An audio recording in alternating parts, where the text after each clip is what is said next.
स्वतःसाठी तर नेहमीच आपण पौष्टिक पदार्थ करतच असतो, मग गणपती बाप्पाला का नको? तर चला जराही मैदा साखर न वापरता पौष्टिक असा पदार्थ पिकलेल्या केळीपासून करूया। तर त्यासाठी इथं काय केलं, 2 पिकलेल्या केळी घेतल्या, त्यानंतर कढईमध्ये 1 वाटी गव्हाचं पीठ, अर्धा वाटी बारीक रवा घ्यायचा, मंद आचेवरती हलका रंग बदलेपर्यंत भाजून घ्यायचं। 5 ते 7 मिनिटातच हलकंसं हे भाजून झालं। मग ह्यामध्ये साधारणतः पाववाटी साजूक तूप घातलं। आता मात्र मंद आचेवरती रंग बदलेपर्यंत खमंग वास येईपर्यंत भाजून घ्यायचं।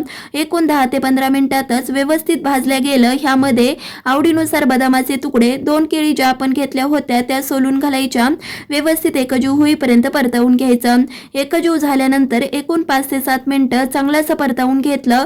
नंतर ह्यामध्ये 1 वाटी गूळ घातला, फक्त गूळ छान मिक्स होईल एवढंच परतवून घ्यायचं। गॅस बंद केल्यानंतर ह्यामध्ये आता पाव चमचा किसलेलं जायफळ घातलं, व्यवस्थित एकजीव केलं, लगोलग ताटलीमध्ये काढून हलकंसं थंड करून घ्यायचं। मग ह्यामध्ये अर्धा चमचा खसखस घातली, चांगलं असं कालवून घेतलं की लगोलग आपल्याला पेढे बनवून घ्यायचेत। मस्त असे जिभेवर ठेवताच विरघळणारे, दाणेदार, कधी बनवले सुद्धा नसतील असे पिकलेल्या केळीपासून इथं आपण पेढे तयार केले। गणपती बाप्पाला तर खूप आवडतील, त्यामुळे तुम्ही सुद्धा घरी करून पहा। कसे वाटले ते सुद्धा कमेंटमध्ये नक्कीच सांगा। लाईक शेअर सबस्क्राईब ही नक्कीच करा। धन्यवाद।